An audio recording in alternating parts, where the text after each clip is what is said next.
Hello folks, welcome. Yeah, I've just been here in my glazing room here and been doing some glazing and decorating. So yes. Yeah, well, I just glazed these tankards here in Celadon here. They were a little hard from that bisque firing. I remember when we had a few things that were a little bit overfired in the bisque. And as I showed you, the way that I got round that, apart from thickening up the glaze and using these plate warmers, or whatever you call them, with just putting this aluminium foil, you can like tent it over and that will actually heat them up beautifully. See this guy up here, this is one I got at a yard sale. It's just like a bigger one. It was like $2. So, and this one I can actually control the heat on that guy.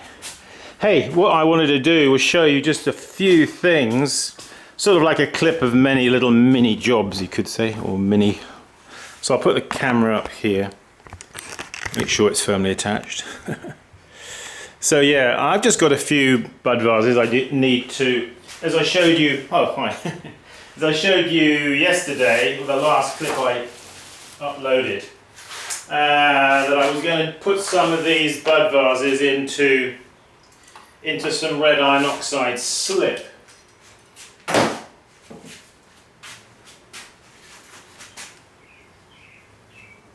You know what this is? It's actually a Cajun stir fry something or other, something for stirring Cajun food. But I thought, I was up at my local Weaver's hardware store, and I thought that would be brilliant for getting down the bottom of buckets, you know? You know, when you've got to get down into the corners and dig out that stuff that you can't get out otherwise. You see there, it tends to accumulate down in the corners, doesn't it?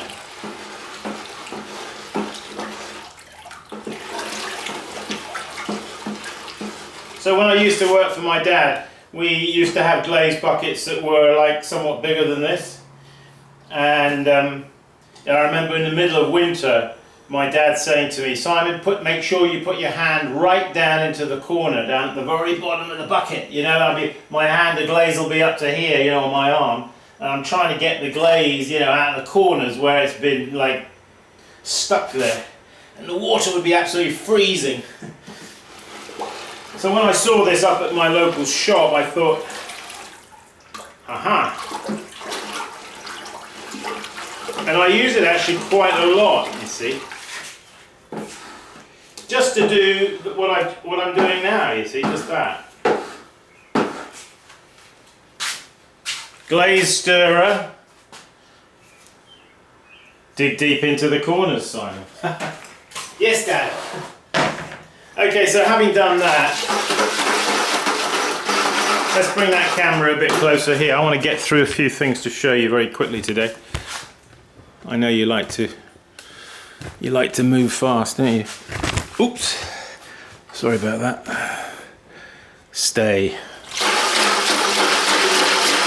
But isn't the camera falling off the tripod? It's the tripod being a tripwire for me, you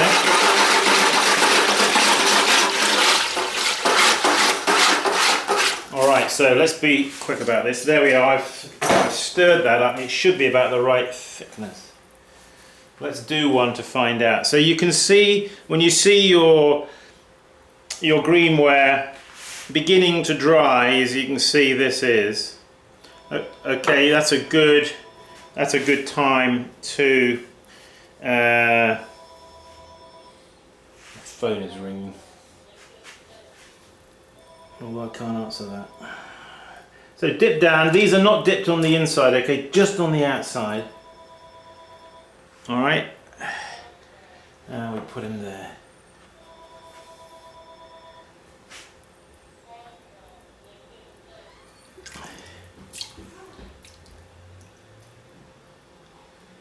Okay.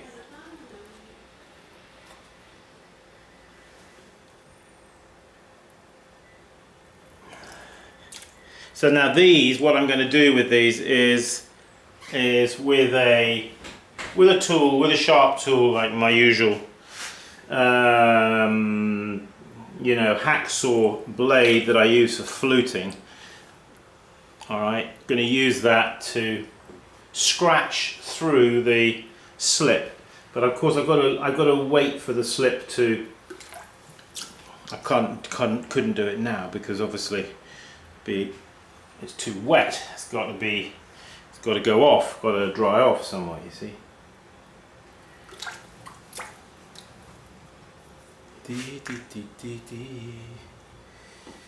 Yeah.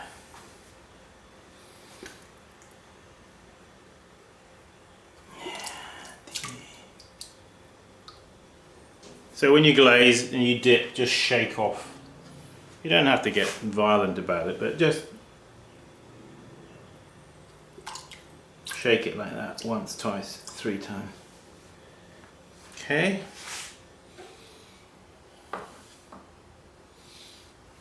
Okie doke. Now this stuff is like so I got to go over there and wash my hands. Wash it off because it's very strong and staining, you know.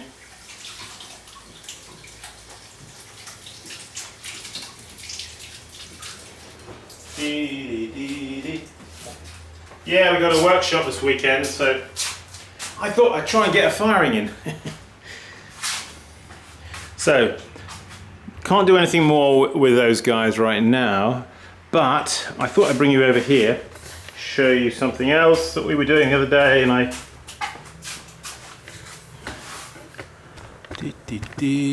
you see the clay here under the, I put it on the, you saw me doing it in the last clip, didn't you? You see? Now, what we need to do is get this off, and you want to get this off while it's still a bit soft, which it is now, you see? It's just nice. So this is what I do.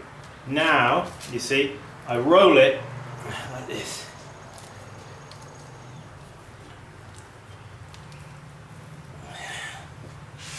There you are. Nice enough to eat.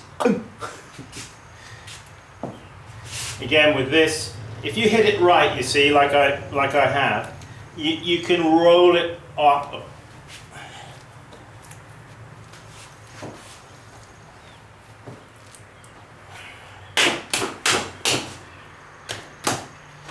All right. There he is. Now this is perfect now. Just a little soft, but just nice. So what I'm going to do with that,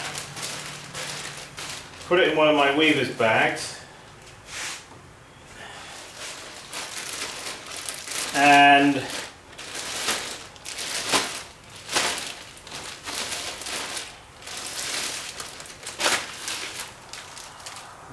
do up the string. Okay, now I'll come, that will now need to be wedged. Not kneaded, but wedged, you know the difference.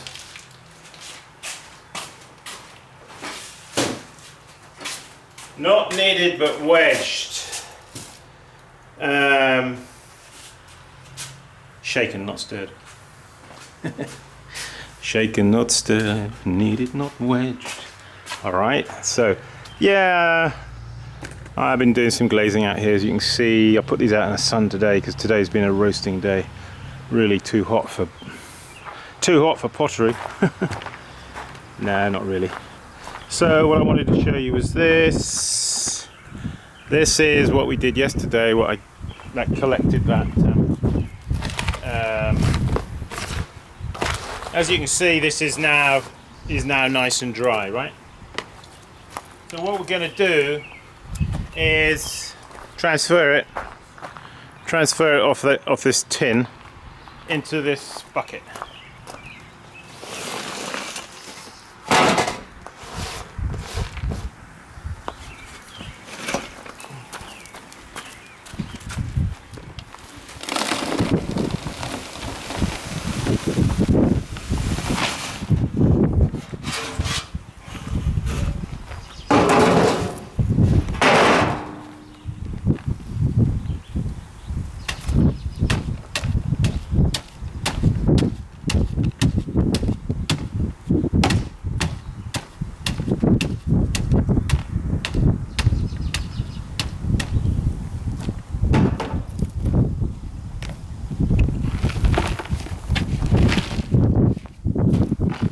So this now, first stage of the process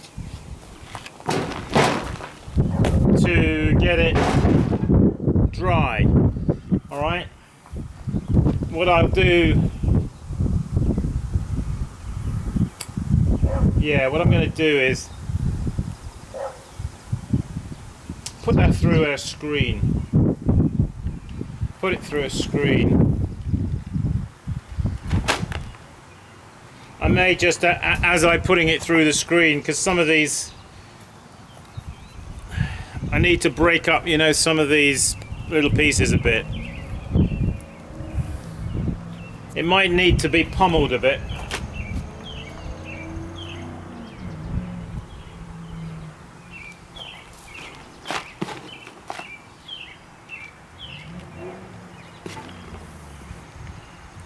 No, you know what I'm doing? I'm wrong. I'm wrong. What I should be doing with this, now I've dried it, I should add water to it and turn it completely back into a nice soup. Alright? The trouble is, you see, if you go and dig soil, it's kind of wet, it's partially wet. So if you add water to it, it won't necessarily break down that well. But what I'm going to do to this, I think, is add water to this, and that will quickly absorb it'll be nicely absorbed, and then I will sieve it. Yeah, I probably could have just added water to it straight off in the first place. Actually, I don't know why I got it into my head that I needed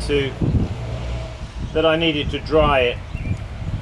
Well, you know, as far as the material absorbing the water, it's better if it is dry, to be honest. And it doesn't cost anything to dry it, does it? So, what the heck. Anyway, so I'm going to probably... You can see there's two ways that you can put that through a sieve. One is dry and one is wet. Well, it's going to go through better if it's wet because it'll sort of partially dissolve in the water. And the water will keep the dust down. It's going to be very dusty, isn't it, to put this through a sieve? That's going to make considerable dust and be quite a sort of hard on the sieve as well, because this is like hard bits here, whereas if it was wet it would just flow through better. Sorry about that, folks, I got it wrong. It can happen. It does happen regularly. Well, that's why we're practicing, isn't it? That's the nice thing, you see, about being a practicing podder. We don't have to have it all worked out, you see. There's room for error. There's, you know, okay, if you make a mistake, well, try not to repeat the mistake, learn from it, and then go forward. That's the key. The key is not to give up, you see. That's the key. Okay, folks, well, thank you for joining us. Just a short clip there, a few little jobs that I've been doing, needed to do. Getting ready for the workshop on Saturday. We've got 6 people coming from different locations. I forget where they're all coming from, but anyway. And yeah, I'm going to be packing this kiln tomorrow and see if we can get a firing in. Hey, thanks for joining us. Visit my website, simonleachpottery.com, and yes, taking orders on that Leach treadle wheel with either a left-footed treadle or a right-footed treadle. We can do both. My carpenter, I have persuaded him that he should do both, and he's agreed. So, okay, thank you, folks. Keep practicing. See you soon. Bye-bye.